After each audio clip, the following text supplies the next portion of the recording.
Amigo, ya hice el agua, mire, este es el agua de la hierba de la planta, riñonera o la sangre de Cristo, que le dicen, esos son los nombres que les conocen las personas.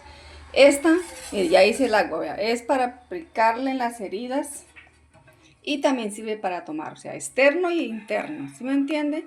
Es una berraquera esta planta, es como la mano de Dios, que si usted se cayó, usted se refaló, usted tiene un grano, lo que sea, haga la agüita de esta planta y verá que eso es como la mano de Dios. Al otro día le amanece seco y así sucesivamente va.